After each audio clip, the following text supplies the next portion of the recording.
మరి ఈ కృత్రిమ ఉద్యమాలను సృష్టిస్తున్నాడు, ఆర్టిఫిషియల్ ఒక ప్రొటెస్ట్ సృష్టిస్తున్నాడు. బంగ్లాదేశ్లో లోపల జరిగినటువంటి రాజకీయం కంటే కూడా వేరే దేశాలపైన మనం నెపం కనుక నెట్టగలిగితే ఇక్కడ మనం ఈజీగా గెలవచ్చు. ఈ దేశాన్ని కాపాడడం కోసం ఒక్కనే ఉన్నారంటగా ప్రజల ఇంటెన్షన్ బలంగా పోవాలి. అందుకే ఈ కుట్ల యత్నాలు, ఈ పిచ్చి ప్రయత్నాలు, ఈ ప్రేలాపనలు కూడా.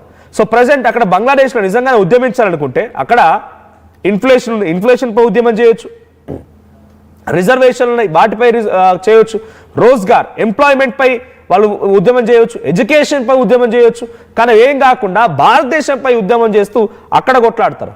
అయితే దీంట్లో 2 పత్రికలకు సంబంధించినటువంటి కార్యాలయాలను కూడా నిన్న వాళ్ళు నిప్పంటించారు ఈ ఉద్యమకారులు, అల్లరి మూకలు, ఈ పిచ్చి కుక్కలు.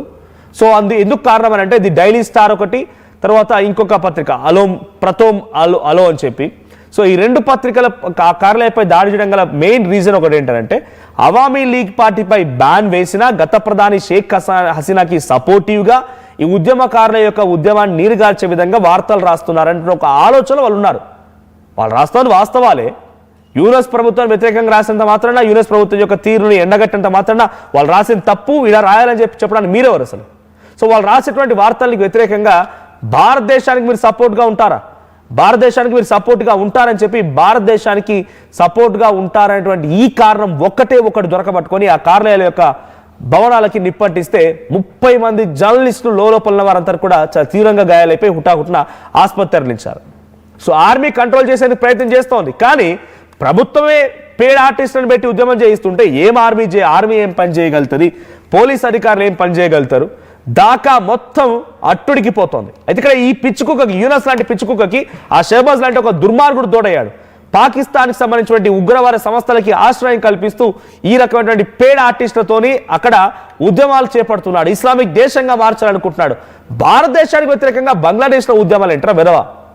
షేక్ హసీనా అప్పగించడం మీ టార్గెట్, రైట్? అంతకు మించి భారతదేశానికి బంగ్లాదేశ్కి విభేదాలు లేవు.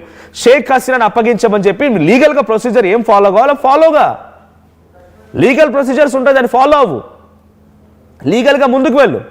ఇక్కడ ఛాలెంజ్ అయ్యి లేదు కాదు కూడదు అనుకుంటే నీకు నాకు మధ్యవర్తిత్వంగా ఒక యునైటెడ్ నేషన్ ఆర్గనైజేషన్ ఉంది కదా, అక్కడ ఛాలెంజ్ అయ్యి, అక్కడ అడుగు, అక్కడ డిమాండ్ చేయి, అక్కడ పుట్ ఫార్వర్డ్ చేయి. ఎస్, భారతదేశం ఈ రకంగా మా దగ్గర శిక్ష పడేటువంటి ఆ వ్యక్తికి అక్కడ శరణార్థిగా ఉంటే అక్కడ ఆశ్రయం ఇస్తోంది, అలా ఇవ్వకూడదని చెప్పి అక్కడ ఛాలెంజ్ చేయి.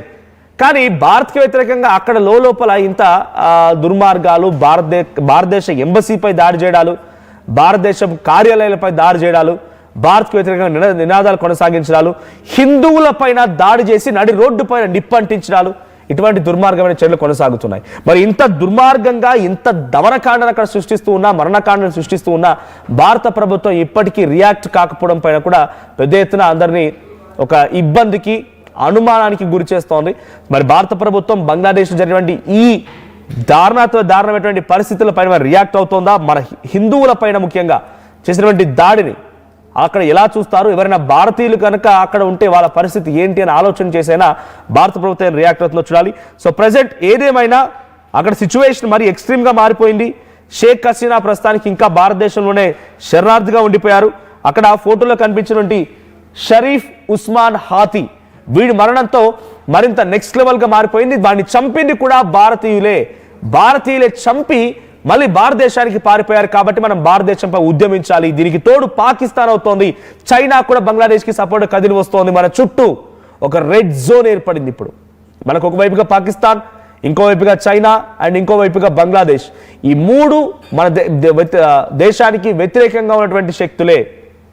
బంగ్లాదేశ్ పాకిస్తాన్తో జతకట్టి ఇప్పటికీ అనేక రకాల కుట్రలు చేస్తోంది. మన దేశానికి వ్యతిరేకంగా బంగ్లాదేశ్లో ఉద్యమిస్తోంది. అక్కడ భారతీయులని, హిందువులని పెద్ద ఎత్తున నడి రోడ్డు పైన నిప్పంటిస్తూ ఉన్నారు. గతంలో కూడా జరిగింది ఇదే.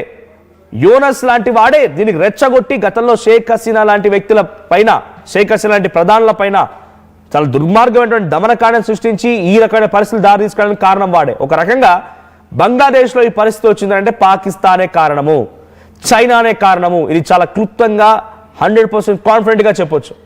జైష్ మహమ్మద్ ఉగ్రవాద సంస్థ లాంటి సంస్థలను తీసుకొచ్చి వారి పక్కలో పడుకోబెట్టి వాళ్ళతో ఆ ఉద్యమాలు నడిపిస్తారని అర్థం చేసుకోండి ఎంత దుర్మార్గమైన చర్యలకు బంగ్లాదేశ్ పాల్పడుతుందో. సో సిచ్యువేషన్ ఎక్స్ట్రీమ్ అయిపోయింది. ఇది ఇంకా కంటిన్యూ అవుతుంటే కనుక బంగ్లాదేశ్ మరిన్ని రోజుల్లోనే పూర్తిగా అట్టుడికిపోయే అవకాశం ఉంది. కొంత భారత్ పైన కూడా దీని ప్రభావం కనిపించే అవకాశం ఉంది. మరి దీనిపై భారత గవర్నమెంట్ ఎలా రెస్పాండ్ అవుతుందో చూడాలి.